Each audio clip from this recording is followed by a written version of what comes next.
एक होता है ना कि इरादों पे पानी फिर जाना, कि आज हमारे इरादों पे पानी फिर गया ये है। मैंने पूरी तैयारी करी थी कि आज जो है बाहर कोयले के ऊपर बढ़िया सा हांडी में डाल के मटन पकाएंगे, आपको एक बढ़िया हांडी गोश्त दिखाएंगे दही वाला, और फिर भगवान को कुछ और ही मंजूर था। तो नमस्कार, मैं रणवीर बरार, दिखाऊंगा तो हांडी गोश्त, लेकिन अंदर मजबूरी है भाई। एक्शन।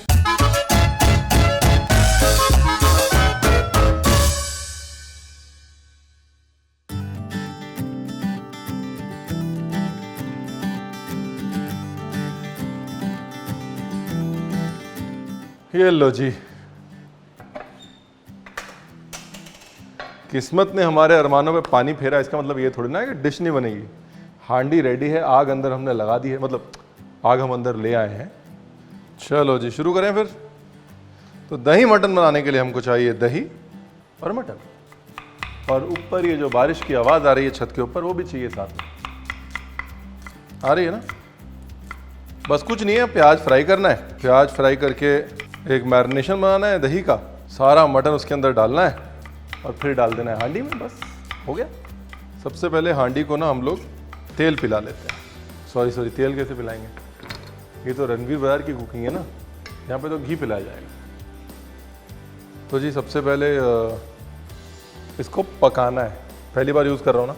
मिट्टी की हांडी को धोना है अच्छे से, पानी डाल के भी रख सकते हैं रात भर, लेकिन उसको स्क्रब नहीं करना, साबुन बिल्कुल नहीं लगाना, स्क्रब नहीं करना, खुरेदना नहीं है उसको। हाँ, और जो उसके अंदर का पानी है वो देखिए कैसे इवेपोरेट हो रहा है अभी, है ना। जब वो पानी इवेपोरेट हो जाएगा तो फिर अपनी हांडी जो है वो प्यासी हो जाएगी, उसके बाद हम उसे घी पिलाएंगे। पानी तो सब पीते हैं, हमारी हांडी जो है वो घी पिएगी। मिर्च 1/2 कर लेते हैं जी। नहीं, अगर आप चाहें तो चॉप भी कर सकते हैं, लेकिन 1/2 करने का क्या है ना, लंबे समय तक जो चीज़ पकती है उसके कट्स जितने बड़े हों उतना अच्छा है, लंबे समय तक वो अपना फ्लेवर देते हैं ना। ये फ्राई प्याज का फॉर्मूला मैं पहले बता चुका हूँ, फिर भी बता देता हूँ कि प्याज को बिल्कुल बारीक बारीक नहीं काटना। This is a good thickness. प्याज थोड़ा जूसी भी रहना चाहिए ना, प्याज के चिप्स नहीं बनाने, फ्राई प्याज बनाना है। और कई लोग नमक वमक लगाते हैं प्याज को, आप चाहें तो लगा सकते हैं, हम इतना नहीं लगाते नमक। लोग कहते हैं कि प्याज का पानी छूटता है, जल्दी फ्राई होता है। हमें कोई जल्दी नहीं है, आराम से भी फ्राई हो जाए हमारे काम आ जाएगा।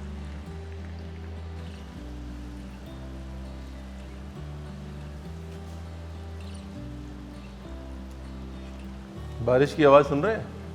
ऐसा लग रहा है कि आज छत फट के बारिश आने वाली है। बारिश ने तो पूरी कोशिश करी कि आज ये मटन ना बने। ऐसे थोड़ी ना छोड़ते हैं हम। चलो जी, अभी एक बोल के अंदर ये गई मिर्च, साथ में गया पुदीना, अदरक लहसुन का पेस्ट, दही लगभग 1.25 कप, धनिया, मिर्च, थोड़ी सी हल्दी, धनिया और आ गया भाई, धनिया और आ गया। हाँ ये देखिए, धनिया हमेशा हमारा अपना पिसा हुआ, और वैसे भी तो सबको पता ही है कि धनिया ठोक के, है ना। नमक और कोरिएंडर। नाइस। हांडी में कभी भी पकाएं ना, कुछ भी पकाएं, आप ये समझ लीजिए कि हांडी में तड़का देने का वक्त नहीं होता कि आप पहले छौंक लगा रहे हैं, मटन को भून रहे हैं। ये भूनने भानने वाला आपने प्रोग्राम किया तो हांडी टूट जाएगी। हांडी में एक बार में डाला और उसके बाद बस प्रोग्राम रेडी। इसलिए प्याज को भूनने का और ये सब फ्राई करने का टाइम नहीं होगा, इसलिए हम प्याज को पहले से फ्राई कर ले रहे हैं ताकि दिक्कत ना। हांडी फर्स्ट क्लास होगी, देखिए एकदम खुश्क हो गई। अब उसको घी पिलाएंगे। पहले प्याज निकाल लेते हैं। प्याज इतने में क्यों निकाला? क्योंकि प्याज निकलने के बाद भी रंग पकड़ता रहता है। प्याज और काजू ये दोनों ऐसी डेंजरस चीज़ें हैं कि अगर आप इसको तेल में ही पका लेंगे तो जब तक आप बाहर निकालेंगे जल जाएगा। और ये जो तेल है ये मैं जाने दे रहा हूँ, देखिए प्याज वाला तेल जो है ये मैं जाने दे रहा हूँ इसके अंदर, क्योंकि ये भी मोनोपोली है। ये और डाल देता हूँ तेल वाला प्याज वाला तेल, आई मीन टू से। मेरा आधा ध्यान अभी यही है कि बारिश रुक गई, बाहर बना लेते। ये लो जी, हो गया। ये है कुल मिला के गंभीर मामला हांडी गोश्त का। अब मसाला रेडी। अब ये गया गोश्त। ये काम ज़रूरी है, पहले ये कर लेते हैं। देखिए, ये देखिए सूख गया ना, एकदम खुश्क हो गया हांडी जो है। अब इसमें पिलाएंगे घी, गरम गरम हांडी में ऐसे। ये लीजिए, अब इसको डाल देंगे वापस आग पे, तो सीजन हो जाएगी ना, हम लोग सीजनिंग बोलते हैं ना आजकल। अब गोश्त को मिक्स करना है, और गोश्त जो है वो अगर हड्डी वाला हो तो बड़े मज़े की बात है, क्योंकि जो लॉन्ग कुकिंग होती है ना, तो हड्डी का जो जायका आता है उसकी बात ही कुछ और है। अगर आपको लग रहा है कि रणवीर ये तो ग्रेवी नहीं बनेगी, ये तो बहुत आपने कम डाला है दही, टेंशन मत लीजिए, ज़्यादा दही डालेंगे खट्टा हो जाएगा। गोश्त भी तो अपना पानी छोड़ेगा ना, थोड़ा थोड़ा तो मतलब गोश्त को भी मौका दें। ये लो, ये हो गया। अब इसके अंदर थोड़ा घी और थोड़ा प्याज का तेल, और साथ में ये जो है ट्रिक हमने चंपारण से सीखी है, ये 2 साबुत गार्लिक। बाद में ये गार्लिक निकाल के जो खाया जाएगा ना, ओए ओए ओए, मतलब मुकाबला ही नहीं है कोई।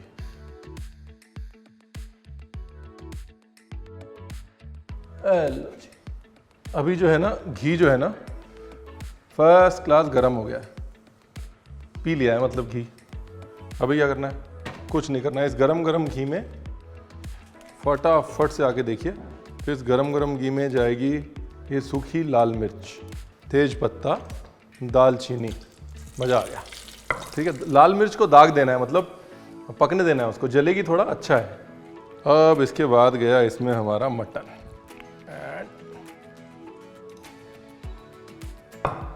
अगर आपकी हांडी जो है वो इतनी बड़ी है, जैसे हमारी बड़ी हांडी है, तो इसमें सर्कुलेशन होता रहेगा।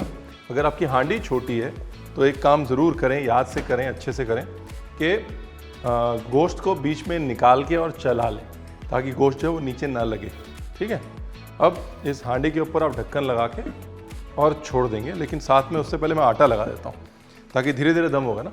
और फिर इसको आप समझ लीजिए कि 1.5 घंटा तो भूल जाइए, बीच में निकाल के हम इसको ऐसे ऐसे करके शेक कर लेंगे, ताकि ऊपर का मटन नीचे, नीचे का मटन ऊपर हो जाए, ताकि बराबर से पके। अब ये ढक्कन मैं उल्टा भी लगा सकता था, मेरे को एक बार की मूड हुआ कि ऊपर उल्टा लगा दूं, लेकिन उसमें क्या होगा कि नीचे हवा के सर्कुलेशन की जगह नहीं बचेगी। अभी ये जो है हवा ऐसे ऐसे घूमेगी ना ढक्कन की वजह से, वो मर जाता। लेकिन उस केस में मैं ढक्कन के ऊपर भी कोयला रख सकता था। डन। बड़ा गर्म है जी। हेलो, नहीं 1.5 घंटे तक नहीं जलानी है ऐसे आग, बस थोड़ा एक बार कोयला गर्म हो जाए। अब यही हम बाहर बैठे होते, बढ़िया एकदम मौसम का मज़ा उठा रहे होते, हांडी गोश्त बन रहा होता, हम बातें कर रहे होते, भगवान कुछ और ही मंजूर था। और अगर आपको लगता है कि बिल्कुल प्रेशर बहुत ज़्यादा बन गया है, तो साइड में एक तिल्ली से होल कर दीजिए। थोड़ी देर बाद पहले थोड़ा दम होने दीजिए, फिर एक तिल्ली से होल कर दीजिए, ताकि हवा थोड़ी थोड़ी निकलती रहे। उससे क्या होगा, आपको सूंघने का मौका मिल जाएगा, हुआ नहीं हुआ, जल तो नहीं गया, चला दूं। इसलिए एक छोटा सा होल कर लीजिए साइड में। बाकी एक काम करते हैं, हम इतना दम की बात कर रहे हैं, तो एक दम पुख्त के ऊपर ज़रा 2 मिनट बोल लेता हूँ मैं आराम से, तसल्ली से। हाँ, जो ये दम कुकिंग है, इसकी ओरिजिन की जो कहानी है बड़ी इंटरेस्टिंग है। ओरिजिन की कहानी ये है कि कहा जाता है कि लखनऊ के जो नवाब साहब थे वाजिद अली शाह, वो सुबह सुबह चक्कर लगाने जाते थे अपनी रियासत के, और भेष बदल के जाते थे। तो एक बार वो ऐसे ही गरीब के भेष में गए, तो उन्होंने देखा कि ईरान से कुछ व्यापारी आए हुए थे, और उन्होंने ऐसे गड्ढा खोदा हुआ था, और उस गड्ढे के अंदर से खुशबू बड़ी अच्छी आ रही थी। तो नवाब साहब जो है वो बड़े क्यूरियस हो गए, तो वो वापस आया। उन्होंने बोला कि जाइए वो ईरान के व्यापारियों को बुला के लाइए, पूछिए कि भाई क्या बन रहा है और गड्ढे में से खुशबू कैसे आ सकती है। तो फिर उन्होंने धीरे धीरे क्रैक किया कि गड्ढे के अंदर उन्होंने चीज़ को दम दिया हुआ था, कुछ दम पे पक रहा था।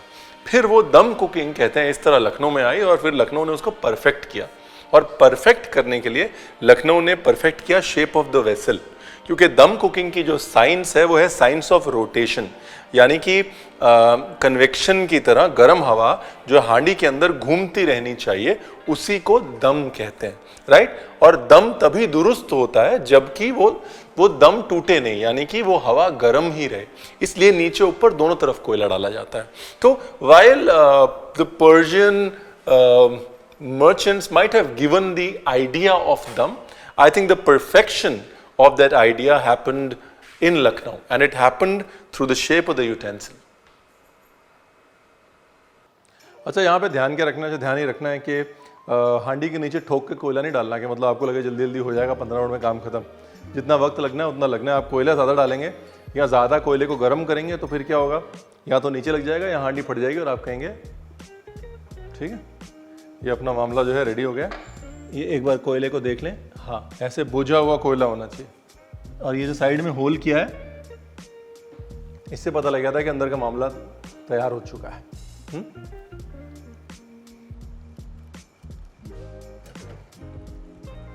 Oh, beautiful.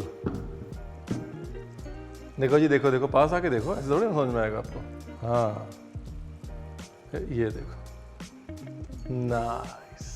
अब इसकी खूबी क्या है कि ये चर्बी में कुक हुआ है, right. It's cooked in its own fat. एक तो उसका अपना घी, फिर जो आपने डाला है वो घी, फिर वो फ्राइड अनियन का ऑयल। तो जब वो फैट में कुक होता है ना, जैसे चाहे वो जंगली मीट हो, शिकारी मीट हो, वहाँ पर वो अपने ही फैट में या घी में कुक होता है, तब उसकी जो टेंडरनेस होती है ना, जो नरम पना होता है ना, वो देखने वाला होता है। पहले तो ये गार्लिक निकालो, जो इसकी मेन मोनोपोली है ना, पहले वो निकालो।